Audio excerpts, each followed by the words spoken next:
Olá pessoal, voltamos aí para a parte 2 dos nossos esclarecimentos, e agora a nossa comadre Carolina vai estar fazendo uma pergunta, uma dúvida sobre homeopatia. Aliás, ela tem uma letra bem legal. Considerando que a grande parte dos desequilíbrios orgânicos surgem de um desequilíbrio do indivíduo com ele mesmo, a nível mental ou emocional, e que o tratamento homeopático é eleito pelo princípio da similitude e do organismo, como o medicamento irá atuar? Bem interessante. Sempre o remédio atua pelo princípio da similitude. Eu dou um estímulo que provoca no organismo uma capacidade de resposta, seja ele físico, seja ele psíquico, seja ele no sintoma geral. De acordo com o grau de comprometimento e o nível de ação, o nível de desequilíbrio do indivíduo, eu vou ter que usar um medicamento mais dinamizado ou mais potencializado do que outro menos potencializado. E é claro que o tratamento homeopático não é de uma hora para outra, é um processo em que você dá vários estímulos, principalmente nas doenças crônicas. E aí o remédio ele vai estimular o organismo e esperar uma resposta, estimula o organismo e espera uma resposta. É sempre do mesmo jeito. A ação do medicamento homeopático é estimular o indivíduo, independente de que esse comprometimento seja ele orgânico ou mental ou imunológico. Tem uma pergunta aqui bem interessante, que eu vou procurar daqui a pouco, mas que fala justamente isso, faz um questionamento sobre se você tem depende de um tempo para ter uma resposta imunológica frente à vacina, como atua o medicamento homeopático? É uma pergunta bem interessante também. O remédio homeopático ele não atua necessariamente como a imunidade antígeno-anticorpo, que você precisa de um tempo justamente para produzir o anticorpo. Você atua dentro de um outro nível da homeostase, que não é só imunológico. Então é a mesma coisa. Eu corto um tecido, a pele, machuquei. Vai demorar muito tempo para a gente poder estancar aquele sangramento? Não, é um processo de resposta rápido. Então o nosso organismo ele tem vários tipos de respostas. Algumas respostas rápidas, algumas respostas mais superficiais, mais profundas, mais capazes e efetivas, e outras respostas mais limitadas. Então quando nós temos sede, nós buscamos água de forma rápida, né? Quando a gente tem falta de ar, a gente vai procurar melhorar a oxigenação do indivíduo. Então assim nós buscamos de alguma maneira estimular o organismo para que ele consiga responder, seja no plano imunológico, seja no plano psíquico, seja no plano orgânico, seja num quadro infeccioso, da melhor maneira que ele necessite. É fundamentalmente isso. Não sei se eu respondi adequadamente, mas penso que seja por aí. Qualquer dúvida a gente se fala aí, Carol. A Suzana faz a seguinte pergunta: o medicamento homeopático, a medicação homeopática consiste na similitude, e no caso pode existir pacientes que apresentem sintomas antagônicos, e se existir, os medicamentos podem interagir entre si, anulando o efeito do outro? Sim. O remédio homeopático, ele, por exemplo, quando você usa um imunossupressor, o remédio homeopático ele precisa ser mais denso para poder estimular o organismo no efeito não de imunossupressão, mas de melhor resposta. Então, quando você tem uma doença crônica e usa um corticoide, você inibe a ação do medicamento homeopático. E outras substâncias também, algumas outras substâncias que você dificulta. Então, você tem que usar o medicamento homeopático no indivíduo sempre que possível, sem o uso de outras substâncias químicas. No entanto, quando o paciente ele já usa, ele já é dependente, sei lá, de um antihipertensivo, você não pode tirar o antihipertensivo para dar o medicamento homeopático.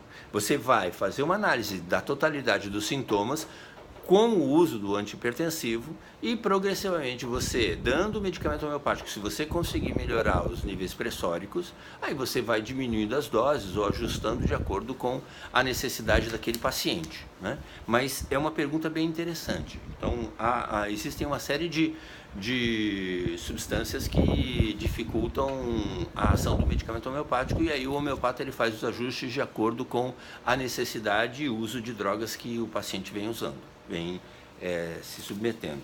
Valeu, Suzana, um beijo, obrigado, viu? Boa pergunta também. Legal, a Isadora coloca o seguinte: como conseguir analisar o paciente como um todo em uma consulta para assim poder definir o seu medicamento? Isso é legal, boa pergunta.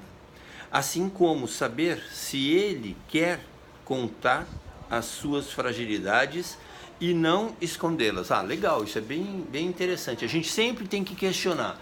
É muito importante que a gente entenda aí que às vezes o paciente nem tem consciência daquilo que ele sofre, ele não percebe, ele não entende, ele apenas sofre.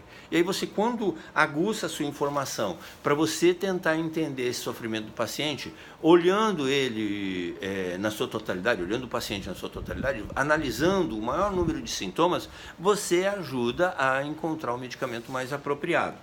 Mas nem sempre ele vai abertamente se expor numa primeira consulta. Então você estabelece uma relação de acordo com o que ele pode colocar. E nem sempre o paciente quer colocar também. Você tem que respeitar essa individualidade, ou essa condição do paciente naquele momento, né? Então a gente respeita muito isso.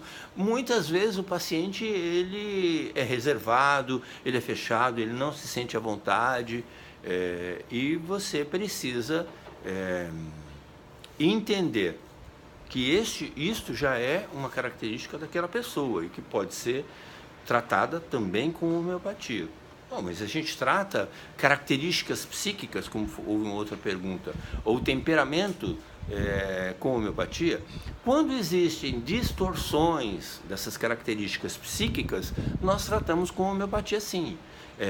Tudo que é muito intenso, que é muito exagerado e que pode ser considerado anormal, pode ser tratado com homeopatia. Desejos, aversões com homeopatia. A pessoa tem desejo de bebida alcoólica, ou desejo de substâncias químicas, ou uma dependência afetiva. Tudo isso pode ser tratado com homeopatia. E o remédio homeopático atua, só que ele não atua, de uma hora para outra. Não é assim, é um processo gradual. Por quê? Porque ele depende justamente da capacidade de resposta do indivíduo, mas ele é um estímulo que pode trazer bons resultados em muitos casos, sejam eles, como disse, psíquicos ou afetivos. Isadora, espero ter respondido para você. Mas é bem interessante essas perguntas que vocês estão fazendo, viu?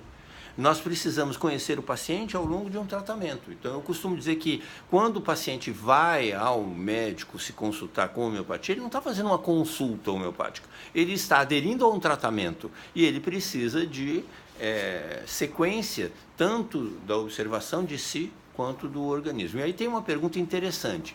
A homeopatia, ela depende da crença do paciente? Não depende de crença nenhuma, não é através de crença. Eu costumo dizer que a gente trata cachorros, animais, gatos, gado com homeopatia, plantas nós tratamos com homeopatia. Isso não depende de crença, de fé, de conhecimento, não. São a ação do medicamento. Agora, é claro que quando você vai tratar o indivíduo, você se dedica mais a compreender a dinâmica desse indivíduo. Isso pode ser um fator positivo também. Muitas vezes o paciente ele quer ser ouvido, mas não quer dizer que seja esta técnica que a gente usa, ou esta base do tratamento homeopático. Não, pelo contrário. O remédio homeopático ele é experimentado em pessoas e as pessoas não sabem o que ela está usando e elas acabam manifestando um conjunto de alterações, né? E essas alterações elas são a base daquilo que a gente usa na homeopatia quando encontramos os sintomas semelhantes desses obtidos na experimentação no paciente doente. Aí a gente dá o medicamento e tem respostas. É claro que a gente dá um medicamento muito mais diluído do que durante a experimentação.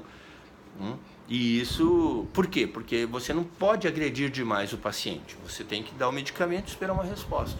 Às vezes o paciente é mais sensível. Você pode estimular de maneira mais adequada, mais intensa. Às vezes não, ele é muito desculpe, eu não sei se eu inverti. Às vezes o paciente é muito sensível ao medicamento homeopático, você tem que dar uma dose muito pequena. Então, você dá uma dose relativamente forte, o paciente pode fazer as agravações, a patogenesia. Isso não é interessante. Você tem que usar a dose adequada de acordo com a sensibilidade desse paciente. Tá? E, como eu te falei, isso não é uma coisa dimensionada quimicamente. Bom, mas vamos na sequência aqui. Nós temos os nossos ouvintes. E nós temos aqui o Alisson. O Alisson é uma figura importante, para não ser polêmica, mas vamos lá, o Tim. Na matéria médica, há mais variadas substâncias que se hierarquizam visando abranger o maior número de sintomas expressados pelo indivíduo. Tal hierarquização se dá na forma escrita em itálico, negrito ou em formato normal. Como é estabelecido esta hierarquização? Ele está se referindo à repertorização e é bem interessante isso. De acordo com a importância daquele sintoma para aquele medicamento, você negrita ou coloca em itálico ou você coloca em letra normal. Na hora de você avaliar isso na repertorização, isso tem uma pontuação, mais ou menos de 1 ou 0 quando não aparece o medicamento, 1 quando aparece numa letra normal, 2 quando aparece em itálico e 3 quando aparece em negrito. Essa manifestação, ela se dá tanto na experimentação do medicamento, né, quando você obtém aqueles sintomas, quanto na capacidade de resposta do que já foi experimentado, os medicamentos em indivíduos doentes. Então, o paciente tem uma plenitude no estômago. Mesmo comendo um pouquinho, ele sente uma sensação de plenitude muito intensa. Aí eu posso usar licopódio. Eu lembro que licopódio é uma substância. Eu vou no repertório e vejo. Aí deve estar com 2 ou 3 cruzes. Já outras substâncias que não são tão intensas, ela pode provocar isso também, mas provoca menos intensamente, né? Aí com pontuação 2 ou com uma pontuação 1, ou não aparece na repertorização. Então é pontuação 0. E no final, quando você pega a totalidade dos sintomas, você vê qual o medicamento que melhor cobriu e com maior intensidade a manifestação desses sintomas. E aí você escolhe o medicamento mais apropriado ou um grupo de medicamentos. Esse é interessante a gente dar uma olhada na repertorização, que é uma técnica para você chegar ao medicamento. Medicina é relativamente fácil, você precisa saber o que o doente tem e qual o medicamento que cura aquele doente, né? Parece simples. A gente sabe que existe uma complexidade muito grande. E claro que a homeopatia ela é uma técnica interessante, mas ela tem muitas nuances, a gente tem que aprofundar o nosso conhecimento sobre isso. Uma pergunta muito interessante que colocaram aqui eu posso usar a homeopatia junto com a alopatia? Claro que pode. Em muitos casos é preconizado que você use associadamente. Em outros casos você pode usar separadamente. Mas é isso, a gente vai se falando. Parte 3 daqui a pouquinho. Um abraço para vocês, a gente se fala. Quem sabe você apareça aí com a sua pergunta. É uma série de perguntas dos nossos ouvintes aqui, mas a gente fica sempre feliz, né, com a oportunidade de estar esclarecendo esse tema. Daqui a pouco a gente volta. Um abraço.